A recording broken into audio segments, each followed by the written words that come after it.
Welcome, everyone, to AI Unleashed, where we dive deep into the transformative power of generative AI in sales. This is Jake Dunlap. What up, everyone? This is Kevin Dorsey, aka KD. And whether you are just starting out with AI or looking to go deeper, we are here to give you the latest insights, strategies, techniques, and real-world applications that will redefine how you sell and how you lead. Every episode will explore how AI can elevate your approach to sales, drive growth, and make you and your team unstoppable. So if you're ready to unlock AI, to unleash AI, and the potential for generative AI for sales and leadership, let's get started. Welcome to the first ever numero uno. Many of you might have been along for the journey in prior iterations where this was a webinar that we were doing for well over a year, dude. We started this literally like September of 2023. ChatGPT couldn't even access the internet, couldn't handle, PDFs or anything, and now here we are. Now we got a podcast. It's actually funny to think back, like what we were excited for back then. Like, yeah. Jake, we could do this. That's right. I could upload a PDF. This is amazing with 5 apps and everything else, and now it's all built in. I know, but the funny part is too, just and why we decided to do the podcast is just how maybe not far along as maybe thought we would be at this point. I know you and I both have a lot of conversations with people where it's like, man, well, obviously people know this or are doing this, but I think we wanted to turn this into a podcast so we can reach more people, have a little more fun, outside of just like Zoom and LinkedIn land. Yeah. If you might be watching this on LinkedIn too, lots of love for everyone there. So we're excited. If this is your first time joining us, we're pretty simple here. Both Kevin and I are multi-decades, God, we're old, sales leaders. And, two guys who have, geeked out over AI. Maybe we should tell an origin story. I feel like we should tell like how this happened at Pint House Pizza. Yeah, Pint House Pizza here in Austin. We're having beers, having some pizza. And I had just started kind of geeking out. This is July of 2023. I think it was July. Was it sooner than that? It would have been earlier. Yeah, like May 2023, maybe May 2023. And you're like, yeah, I'm like, I'm messing with it a little bit. And you're like, Jake, look, man, I just went down the rabbit hole. And like, man, if it can do this, then it can do that. Yeah. No, at that point in time, I had sat down and I was like, all right, what is everything I do as a leader? Like just everything. I was like, wrote it all out. And I was like, all right, what do I think AI can do now? What do I think I can do in 3 years? And what can I do in 5 years?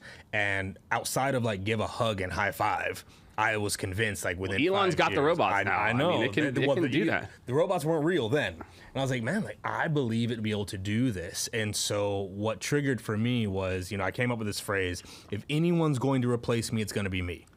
And so I was like, all right, I'm going to figure out how to replace myself. And then that's when you and I started talking. I was like, well, Jake, man, you've created thousands of playbooks. You have all these best practices. You have all these checklists and prompts and all these things. Like you could take all that, and then that's what's spurred all of this, man. And now I think it's what makes this a unique combo is I'm still in it running orgs. You're obviously running a company, but you get to work with hundreds of orgs. And so it's a really good way to kind of see what are the best practices and how to actually use it, which is what I love about all this. That's right, man. And I've been making the circuit on having conversations about the tactical applications. And so in every episode, we're going to get into the tactical applications. Every episode you can expect a little bit of the news, anything cool or interesting. We've got some people that aggregate that for us because, we're just trying to keep up. Let's be honest here. We'll have our DM question of the week. So make sure you always DM myself or Kevin, let us know if you have something, and then we'll get into the topics. And today, episode number 1, man, it's about the humanity, right? It's about the human touch, really isn't dead. And so how can we better leverage these types of tools to make better connections? And I think we're all trying to do that. This survey was pretty wild, man. So let's jump into the news here. It was Vizier. They did a survey of 3,000 people, in the USA, Canada, UK, Germany, and talked about the global skills gap, right? And the report, and I was actually at a conference where I heard something similar where this guy kind of did a quick flash. He's like, here are the skills that will be less applicable. It's like analyst, like accountant, like behind the admin type stuff. And he's like, the skills that will be applicable, it's like strategic thinking, being clever, right? And this really validated, a lot of this. And people are worried, man. 51% said that their current skills could be replaced, and that they need to build. Almost 2/3 said they got to build skills. Yep. Again, and for you and your team, KD, obviously you've invested time there. What are the skills that you think? Again, like this one highlights a lot of these things that I think are really specific and helpful for people, and we'll link to the article as well in the show notes. I mean, I think it's the ability to go deeper on context, right? Especially for right now. AI, if it is a pattern, AI can do it, right? That's why things like accounting, why strategic, why data. It's like, oh, okay, A, B, C, D, E, F, G. Cool. And it's really good at those things now. The skill set that people need is like, well, how can A, B, C, D, E, F, G, and then take 1, 2, 3, 4, 5, 6, and then purple shape. It's like, how do you connect those things? AI is not great at that. Yeah, for sure. And so sellers that know how to connect the dots, sellers that know how to pick up on one thing over here and connect it over here are the ones that are going to be really, really good. But if you look at what you're doing day to day and you're like, wow, 50 other people do it the exact same way I do, that should be your sign. That should be kind of a warning of like, wait a minute, this is too repeatable. You got to be learning. All right, if you do repeatable work, you should be already learning how to leverage AI to get more of it done, because it's gonna get there. Well, yeah, just think about it. If your job is to just push a button that says send, or if you listen to your demo, and this is what I feel like a lot of sellers really need to do, is I want you to listen to your last 3 demos. Do they all sound the same, or consistently are you picking up on the cues and say, hey, Kevin, when you said this is what I saw. And that's the ability, again, to take a step back and think and be present and not just execute. I feel like a lot of sales leaders are just saying, execute, execute. And we want you to run it this way. And then they wonder why they're not hitting numbers. And so, to me, this is also about training around, some of these other soft skills, right? And these skills that are about, and I think if you're a leader, are you training your team to think? Hey, man, I hear you. I hear that.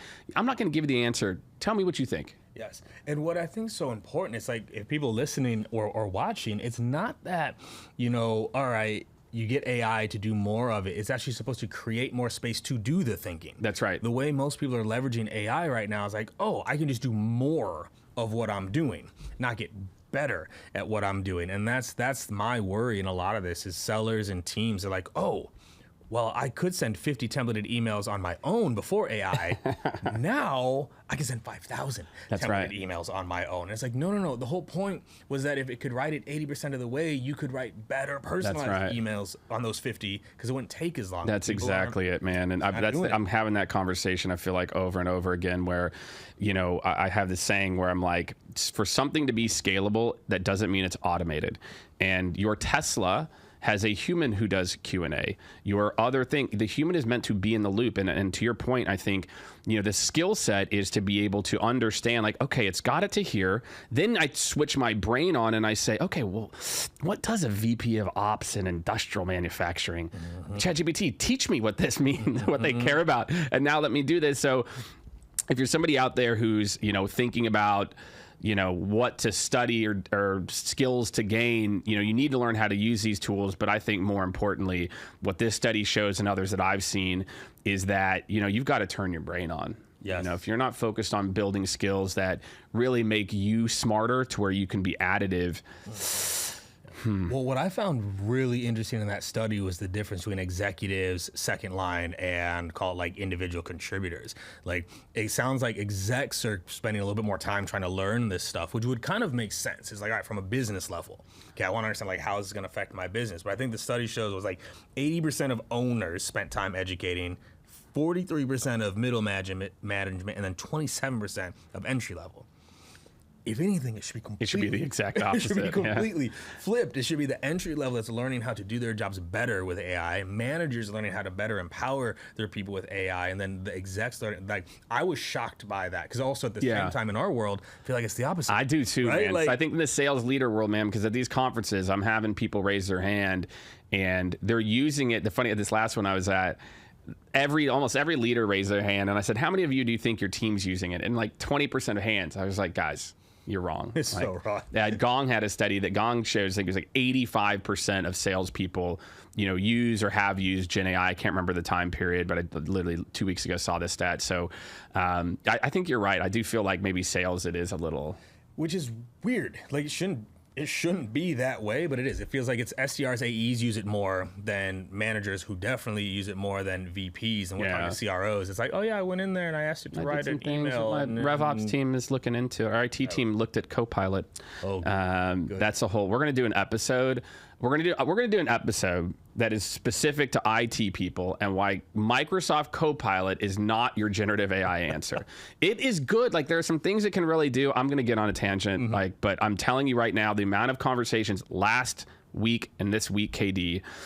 All right, I'm going to jump in before you go down that rabbit hole. We could literally go there for hours and hours. I'm actually going to jump into the DM question of the day. I just saved y'all, by the way. That was about to get ugly. Oh, come on. Real It's going to be insightful. So the DM question of the week that we got, this is a really good one because I think it's the underlying theme of a lot of what's happening right now, which is, are there any best practices for balancing AI-generated insights with human intuition when it comes to closing deals? Yeah, I'll focus on the closing deals part. I think for me, you have an understanding of what a deal is happening. There's a CFO, et cetera. For me, what I used to do when it came to closing deals is, I'm staying up late at night and I'm thinking about like, okay, there's a CFO. John was over here, IT's involved. So thinking through different scenarios and, being able to add in, kind of smash all that stuff together that I might have got there in 45 minutes. But if I can mash it all up and kind of get to where some direction on how I might want to take the meeting, what are two things with this scenario that I should double down on, maybe two things to avoid. Those are conversations I would just have in my head. And so I could give kind of deal, insights or scenarios that, to me would allow me to kind of operate, but also get me to that next step faster. And I go, ooh, I kind of like that. Let me play with that. So when it comes to closing deals, that's one of my go-tos. Now, what I liked in this question was the word intuition, because that's such a human thing, right? AI can do patterns. It can do semi-prediction based off patterns, but it does not have intuition. It does not have a feeling yet. It doesn't have that gut feel. So when you're in a deal, you have feelings. You can feel it.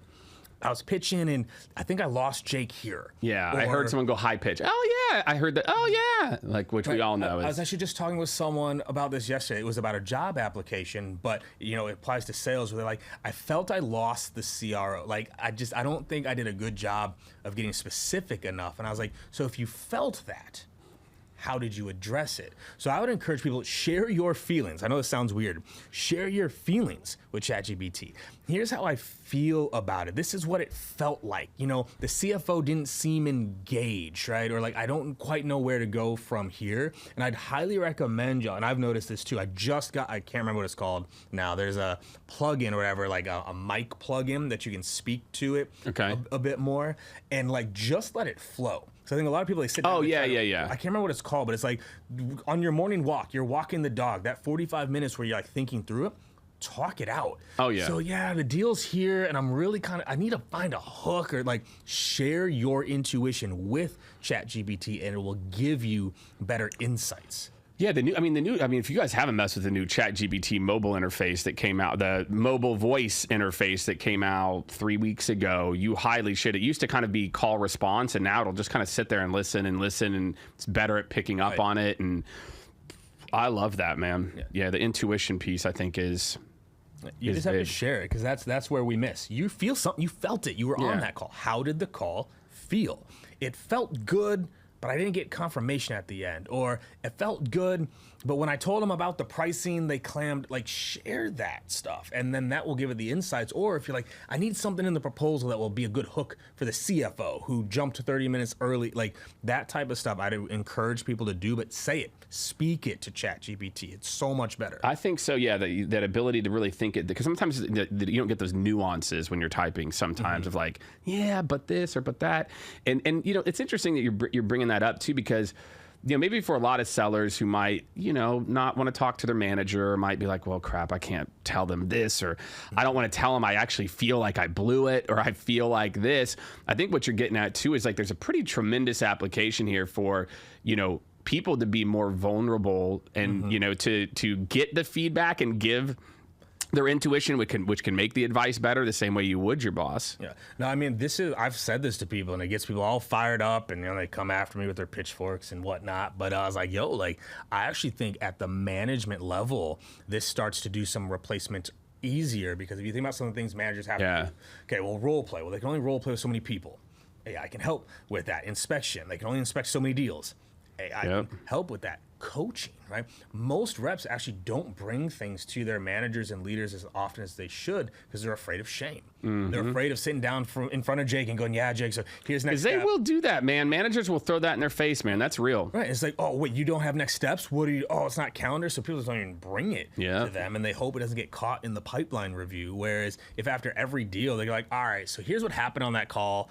Ooh, I missed this question, or I forgot to do this, but they're not afraid of judgment. Like, one of the first big use cases that got me really fired up about AI was AI therapists. Yeah. And it was one of those things where, at first pass, people say no, but once they experienced it, they actually preferred it. There's like a few thousand people. They surveyed them, and they preferred the AI therapist over the real one because there was no fear of judgment. Yeah. There was no bias. There was no judgment. You talk to a therapist, there's always a little party, and anyone that goes to therapy, you know this. There's always a little party where like, I'm not really going to say that? say everything here. Right? How do I know that therapist isn't going and getting drinks after work this and telling one person, everybody? Like, I love that idea of like you're not afraid of judgment from it, right? Unless you're using my chat GPT, where it's like then it does respond back like, what the hell? Yeah. What are you doing? But that's just my custom. Yeah, you told it to. You're like, please just give it to me. Yes. So, all right, well, let's jump in the next 10 minutes here, and let's just talk about this idea of human touch in sales, right? So let's just, kind of first question is,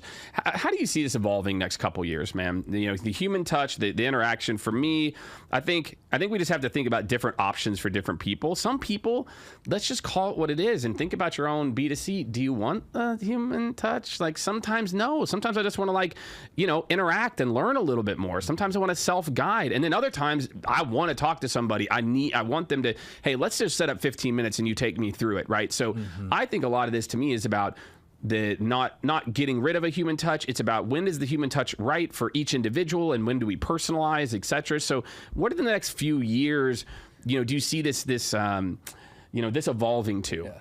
I mean, it's going to happen slow than fast, in my opinion. And you just touched on things. You talk about this a lot in Innovative Seller, which I like, which is like meeting the buyer where they are. I think AI's first big use case there is like where they are. If I want education, AI should be able to help with that. If I want an overview, it should be able to help with that. If I'm further along, it should help. If it's not, so it should allow us to have a far more dynamic sales process, is my hope, where it's like where they are, both as a persona, an industry, stage, education, awareness, should meet them there better. But I also think AI is going to go through this, I've been calling it kind of like the Uber moment, where our whole lives we were told not to get in the car with strangers. You don't get in a car. Yeah. You don't get in a car with strangers. You're like, yeah, okay. Then Uber comes along, and it started off, and interestingly enough, it started off at high end. Yeah, all I remember is only black cars. Yeah, only black cars. San Francisco, okay. I was there. Black car. Like, all right, like, I'll get a black car. It wasn't an Uber. It wasn't a stranger. Yeah. Black car. And then all of a sudden, you don't get in the car with strangers to Uber moment. Now it's like you just do it without thinking. There was Lyft. If you guys remember, there was like pink mustaches going around. Put it on the car. Yeah. Right? But then you had to compare. You had Uber, black car, Lyft, pink mustache. You're like, all right, like, who am I going to go with? How much money do I have right now? So I think we're going to see this like slow build up where people are learning. The good people are learning. Good companies are learning. And then we're going to see this big kick up all of a sudden. Where it's like, oh, wow, it can do this now. And it's going to be the people that are learning it now that are going to win that race. So I think that human element isn't there yet, but it's going to be, and it's going to happen very suddenly, and it's going to catch a lot of people off guard, I think. I think especially in B2B sales, right? In B2C, we're used to personalization, right? We're used to like things feel tailored, and I think that is where I feel like B2B in particular is just stuck in I call it the conveyor belt. What's like everyone's the same, and so I feel like in B2B, we are putting ourselves out of business by not being more dynamic and more responsive and not offering the right human touch at the right moment.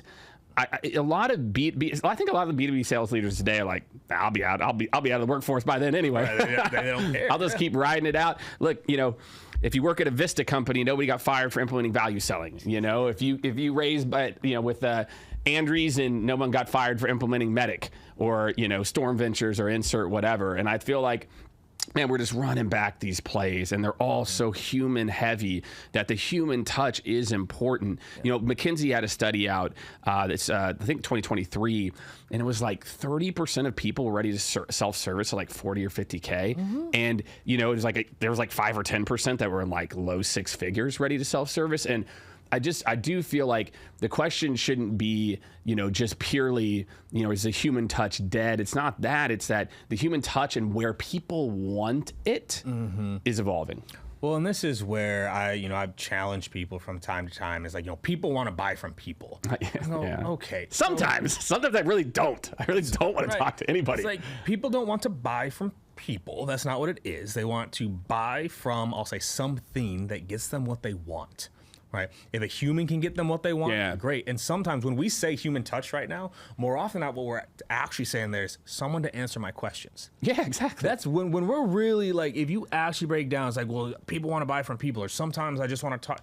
You want to talk to a person to ask the questions and get the answers that you're looking for, right? And AI is great at that. Yeah. It's great at it. And so that's where, like, you know, I like, what is the value a human brings? It's like, oh, well, that human connection.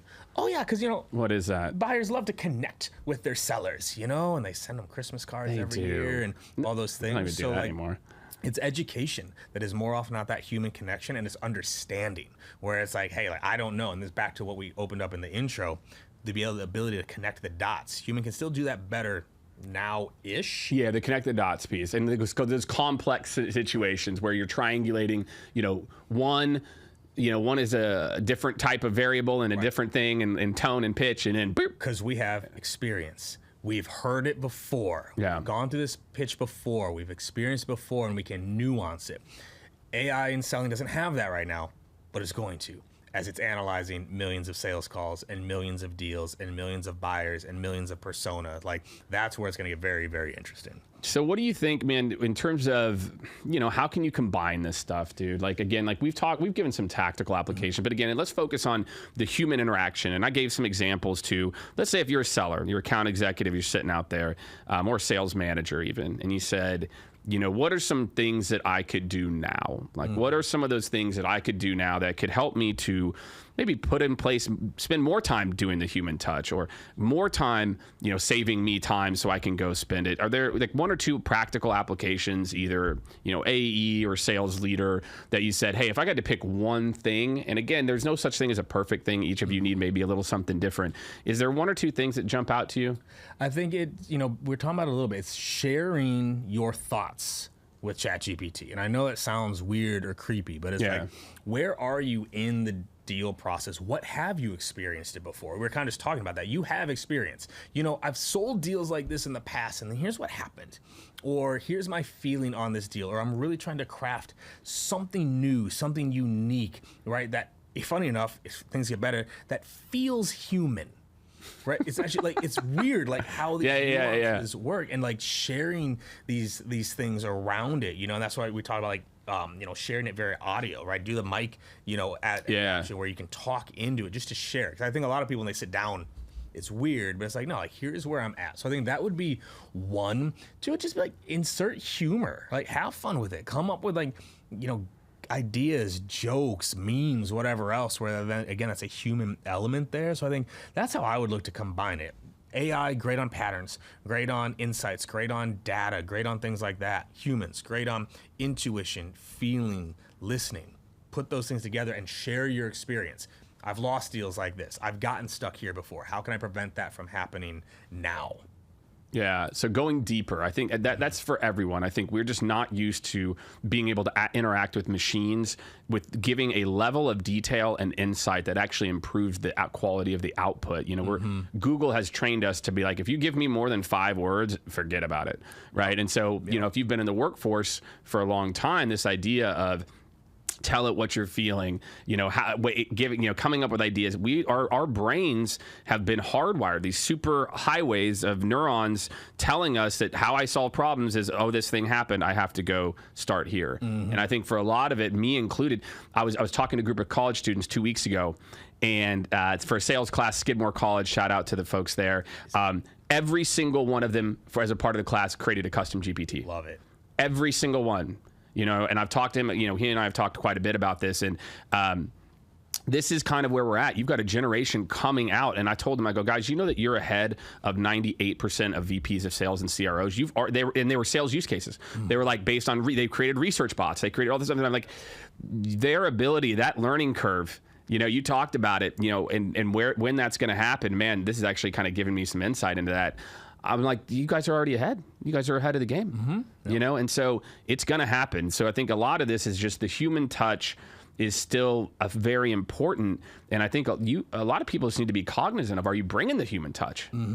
Yeah. And I think that's where it's so interesting on this is, like, funny enough, even without AI, are you actually bringing the human touch? Yeah, exactly. Or even without AI, are you actually doing anything unique? Nope. Right? I think you mentioned it before. Like, does your demo sound that different? Does your disco sound that different? Yep. Proposals look that different? Because if not, you're already replaceable because it's a pattern. That's right. We are good at things that fall outside the pattern. That's when AI freaks out. Is like when it's like, whoa.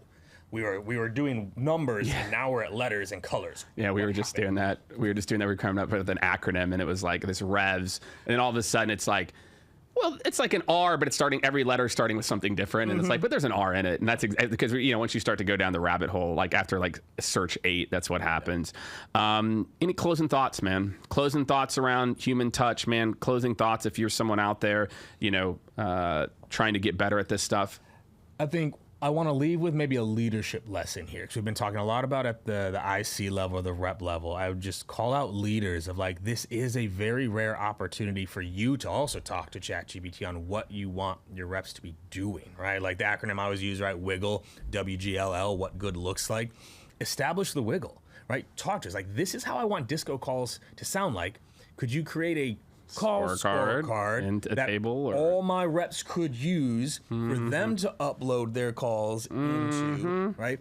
That type of stuff, like, more often, it just lives in leaders' head. This makes it so much easier to capture that and then give it to your reps to then use on their own. So I think that would be one last piece I'd throw. I think, and that's such a good, again, we've got like the call scorecard GPTs and those things that I think, again, it's just kind of just accepting, like, that part of it you don't need to do anymore. It's okay, and it doesn't make you less effective as a leader. You created the framework, right? And so I think for a lot of people out there, you got to keep looking for the next area to add the human touch. That in certain times, it's important to sit down and look at those things, but also understand different people want different things at different points in a selling cycle. And are you giving the human touch at the right element, or are you throwing up barriers? Are you throwing up qualification barriers? Yeah, so I think there's 3 tactical things we can leave people with here. I'll throw one out here. I think you probably got a couple more here, but I think one, definitely you should be using it for research.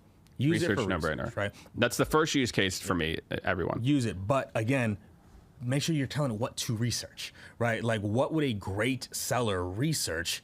Map that out, now give that to us. I think research is the first, because that's what takes the easy stuff away, so I can bring more human elements to it. I want to give people a quick hack on that. Again, people have to understand it's an LLM, a large language model. So if you tell it something like, do great research, it will do one thing. If you say, okay, you are an enterprise seller. You hunt big deals. You know that to focus on annual reports and big things and blah, blah, blah, and their press release page. I want you to do the best research you've ever done to help me to close a multi-million-dollar deal for this. It will give you a significantly different set of research than if you just said, give me good research. Yeah, it's prompt engineering. It's actually hilarious. This is where it all started. Oh, you got to be a great prompt engineer. And I was like, oh, okay. And then they started. It's like, now you don't have to be. You do. Yeah. You do. And I think today you still do. You still do. Even if you're verbalizing that level of specificity. Again, human. Yeah, exactly. Only a human that has ever sold before. That's right. Give it that level of specificity. I think that's a perfect way to wrap on this, because that was the human touch. Only a seller Yeah. had sold enterprise and closed $1 million of deals and knew what to look for in a 10K, knew what to look for in their earnings, knew what to look for with a podcast, could give that type of prompt to it. That's the human touch in real life. I like that. So do we have two more? Do we got two more that we need to give? I mean, I suppose we could drop some more. Well, you said three before. We might have to edit this out. Yeah, we might edit it out. No, we probably won't. We'll just rock it. I thought it was good, man. I think those are good. Yeah. My one will be, so we'll leave you with two. My one will be, my friends, if you are not being personalized today, you are in trouble. And if you are not doing customization, Katie and I were joking about this. I think scammers today have things figured out. Like scammers today spend more time personalizing than B2B sales teams. And it's like, they're doing deep fake videos of celebrities and, these things, they're getting personalized and, and it's using it for evil, okay, to be very, very clear. But they realize that if you want to generate outcomes, you have to be personalized today. You have to be customized. So B2B, my friends, the reason you are failing is you are not using these tools to introduce the human touch. You are not putting, your thumbprint and saying, ooh, well, for this one, we're going to do this one, we're going to do this. So, that's my thing is like, if you're not being relevant, if you're not putting in the work to get a meeting, it used to be, I want to get a meeting with this person. And that was my goal. It wasn't account coverage. It was to get, account coverage, but I need to put together the best message to get a meeting with Jake Dunlap. Not, I'm supposed to get as many messages out as possible. If I don't get a meeting with Jake, no problem. I'll just move on to the next one. Yeah. It's funny. I love this example like called the bad guys, right? Because the bad guys are really good at more than the good guys? Creativity. Yes, exactly. They're being creative. They're using deep fake video. You figured out the deep fake video technology. But thinking 3 layers deep, right? Of like, okay, what type of ad does it need to be, and what type of persona will that be for? It's like, they're looking up literally pictures of people and going like, okay, their family looks like this. Like I've talked about this. I worry about this a little bit. Where it's like, my voice is out there. We're recording right now. Right? You only need roughly 20 minutes of someone's voice to train an AI model to sound damn near identical to them. And that's now. That's right. So what happens when people get phone calls that legit sound like, right? And, truthfully speaking on this topic, it's going to be the older generation first that gets got. It's already happening. It's already happening. And then it's going to get into phishing and security and all those things where like one of my reps gets a phone call. And it's like, yo, it's Katie real quick. I got a new number. Need them gift cards, man. Right now? Like I need them gift cards, right? One of my reps got with a CEO email. Yeah. Right? CEO email and CEO text. Yeah, right. It was a double multi-channel sellers. Even the bad guys are multi-channel. That's right. And they personalized all of it. And so I think it's just wild. Get creative, sellers. Get creative with this. Have fun with this at least, right? It's such a bring the human touch, y'all. Bring the human touch. So, all right, man. That's a wrap. Episode number 1 in the books, man. Thank you, everyone, so much for joining us. Make sure to subscribe. Make sure to share with your network. This was the way to go. We should have done the podcast route a while ago. Yeah. And so if you got value from this, share it with us. If you have questions, hopefully we want to take these questions and answer them live. So shoot us a DM, shoot us a note on these things. And if you're feeling that skill gap, if there's things that we're already talking about that you're like, oh, dang, I didn't even know that was possible, or I didn't even know that was a thing. Like, we've got resources for you. I think, Jake, you can walk them through it. Yeah, no, there's a lot, man. We'll drop a lot of stuff in here. We've got a workshop series. KD sent a bunch of his reps. A lot of teams have sent their reps. Go check that out. Prompt libraries, on-demand workshops. We got some links and then the custom GPTs. So there's a lot we're trying to do to, make this easier for everybody. So, all right, my friend, episode number 1. Let's go, baby. Thanks, everyone. Well done. All right, that's it for today's episode of AI Unleashed. We hope you've picked up some actionable insights here that are going to help you improve your day-to-day selling, or you can bring them back to your team. And remember, AI isn't just a buzzword. It's the future of how we do sales. If you are ready to take that to the next step, be sure to keep tuning in each and every week as we break it all down for you twice a month. And thank you for listening, everyone. Do not forget to subscribe, rate, share with your friends. Make sure you bring it up in your next sales meeting if you found this episode helpful. If we have any examples and resources to share in this episode, we've put them down so you can go and share those too. So catch you next time. Stay curious, stay sharp, and keep unleashing the power of AI for sales.